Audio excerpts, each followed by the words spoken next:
Hey, salut mon Saiyajin, je suis avec Tanguy. Tanguy est un Saiyajin qui m'a fait confiance. Merci pour la confiance que tu m'as accordée. Merci à toi.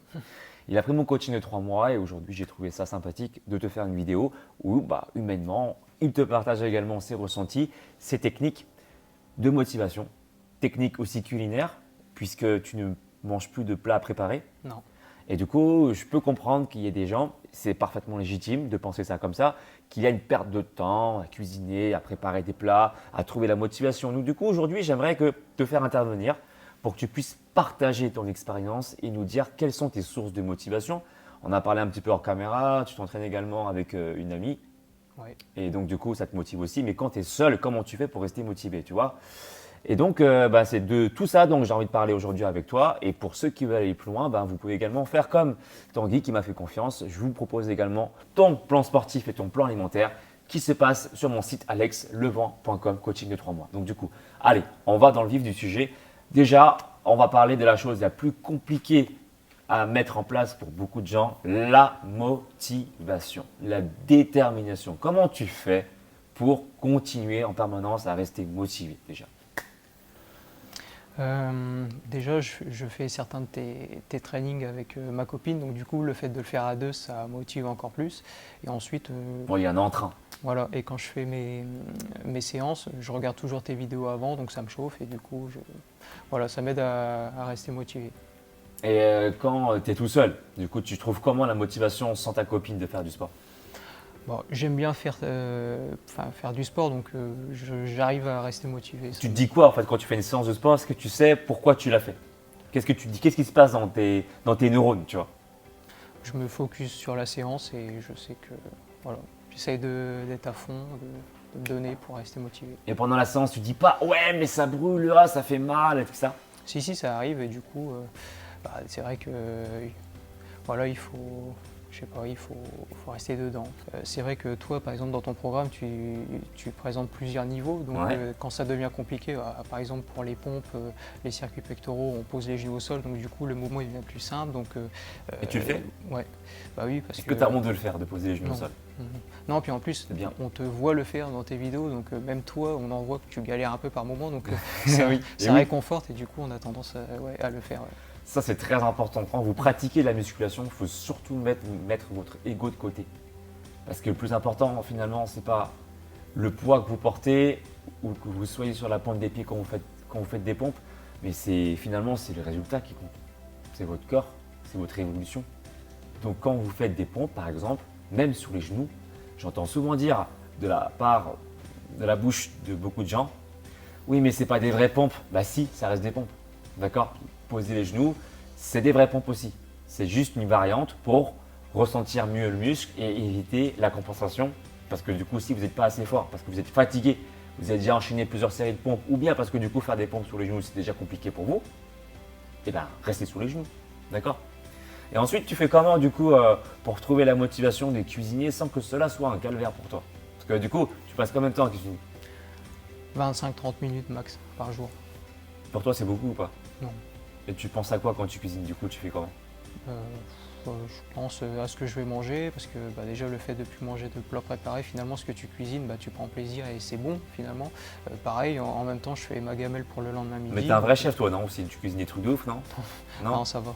Mais non, franchement j'ai toujours pris du plaisir à cuisiner ce que je mangeais. Donc, Est-ce que tu trouves mon plan alimentaire dans le coaching du coup accessible? Ah oui, largement, oui. Moi j'ai jamais ressenti de manque ou de privation, quoi que ce soit. Tous les matins par exemple, je mange mon petit bout de Côte d'Or là au déjeuner, je suis content. Non, je mange des bonbons de temps en temps. Enfin, Oui, j'ai oui. aucune. Parce que je dis bien que dans le programme, donc tu le sais, Mm. il y a une notion d'équilibre. Ça ne sert à rien de vouloir supprimer complètement un aliment, mais tu peux le remplacer ou bien le consommer avec la notion de mérite. Tu le sais ça, Ouais, la notion de ouais. mérite. C'est-à-dire que pour moi, manger est un luxe qui se mérite. À partir du moment où votre train de vie il est suffisamment adapté à votre alimentation, c'est-à-dire vous pratiquez souvent le sport, vous vous donnez les bonnes raisons de pratiquer le sport, vous êtes régulier, vous ne mentez pas à vous-même, il n'y a pas de raison que derrière, vous supprimez tous les aliments plaisir. Ça peut surprendre des gens, tu vois, si tu prends sur l'instant T, ouais, tu vois un mec, même moi, manger un bonbon, tu dis, ah, mais tu manges pas très bien. Ouais, mais qu'est-ce que tu as fait derrière? une séance de sport, tu as une bonne hygiène de vie, tu manges, tu gères les quantités. Donc, ce n'est pas quelques petits bons par-ci par-là qui vont changer en fait grand-chose. Au contraire, c'est une espèce de récompense aussi parfois. Ouais, c'est clair. Ouais.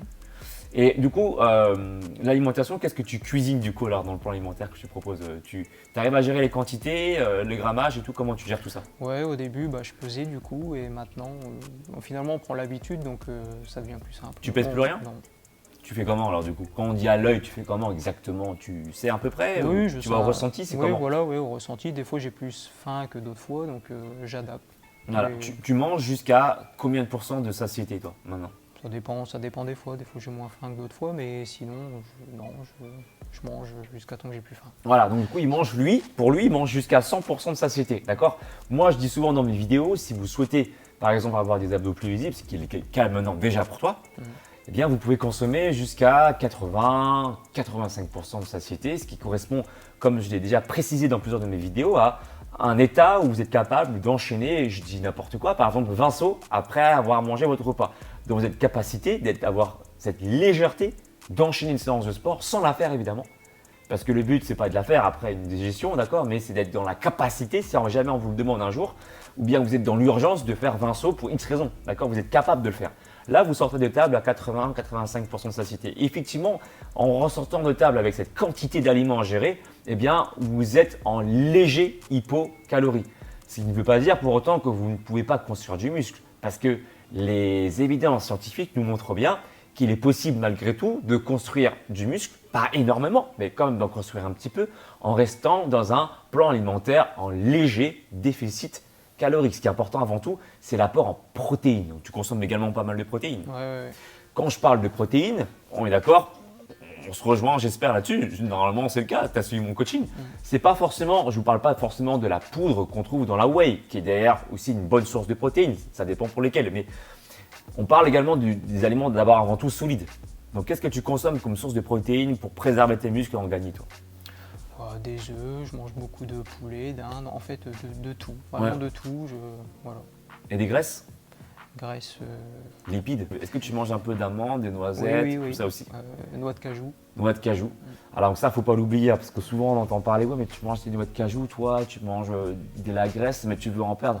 Faut pas confondre, même si ça peut se comprendre, d'accord, on peut avoir une logique comme ça, se dire, si tu veux perdre de la graisse, il faut éviter la graisse. Bah oui, mais ça dépend de quelle graisse on parle encore une fois. Si tu parles des mauvaises graisses qu'on trouve quand même dans les graisses transformées dans les plats préparés, très souvent il y a des graisses, du gras trans. On appelle le gras trans, c'est le gras un petit peu industriel qui fait que tu synthétises en fait du gras de par justement les aliments que l'homme transforme en fait quelque part. Donc ça, c'est du gras à éviter, notamment dans les plats préparés. Après, il y a le bon gras. Notamment, on parle ici des noix de cajou. Ok, on ne parle pas des noix de cajou salées, qu'on grille, etc. Mais noix de cajou vraiment pures, noix de macadamia, en référence avec Maïro macadamia, amandes, noisettes, huile d'olive, huile de lin, huile de noisette. Tout ça sont des bonnes huiles qui permettent de nourrir vos muscles et toutes vos cellules musculaires. Si on s'amusait à faire un zoom sur le bras veineux de Tanguy, on pourrait voir en fait des cellules musculaires. Dans chacune de ces cellules, on pourrait voir une membrane qu'on appelle membrane lipidique. Et comme son nom l'indique, membrane lipidique veut dire membrane graisseuse.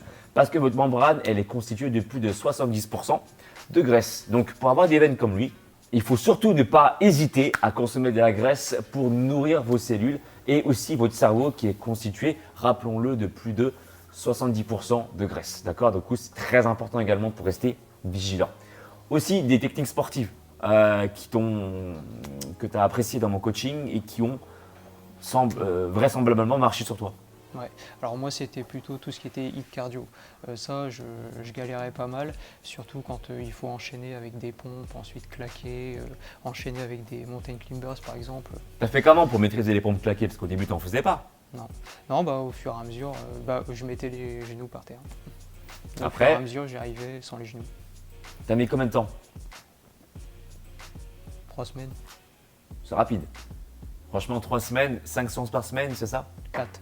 4 séances par semaine. Et t'as appris à faire des pompes claquées, t'as appris à faire quoi de plus pendant le coaching ou grâce au coaching? Après, grâce au Que coaching… tu n'avais pas mis en place avant le coaching, en fait. je dirais gérer mon temps dans la journée. Par Alors, rapport, vas-y, explique-nous. au travail, Partage-nous ça. en fait, c'est une question d'organisation, d'avoir sa routine, et une fois que tout est bien défini, ça roule nickel. On trouve le temps de faire les exercices Moi, t'en fais quand, toi? le soir, après le travail. Tu trouves comment la motivation? T'es pas fatigué en disant oh, Si, faut que je ouais. fasse ma séance de sport et tout, t'as une journée dure? Ouais, si, ouais, bon, je reste motivé, je me dis, voilà, faut que je le fasse, donc Tu te donnes pas le choix Ouais. de procrastiner. Non. Parce que tu sais pourquoi? Enfin, c'est comme ça, non, c'est dans ma nature, je dirais. de faire les choses parce que tu dois les faire. Ouais, voilà, Bah, ouais, je me pose pas de questions. Une force mentale. Des fois, se pas poser la question, c'est aussi une bonne chose. Hein, de foncer, de pas se poser 50 questions. Bon, ça, c'est aussi une technique. De faire les choses et après, tu constates que ça te fait du bien. Et donc, du coup, tu dis bah, pourquoi finalement te poser la question. Parce que c'est quelque part un peu vouloir procrastiner, donner encore une fois des excuses. Parce qu'on est tous là à se dire ouais, est-ce que je fais, je ne fais pas. Des fois, il ne faut pas vous poser 50 fois la question. Si vous êtes dans l'hésitation, bah, faites un choix de préférence. Faites le mouvement, faites le geste.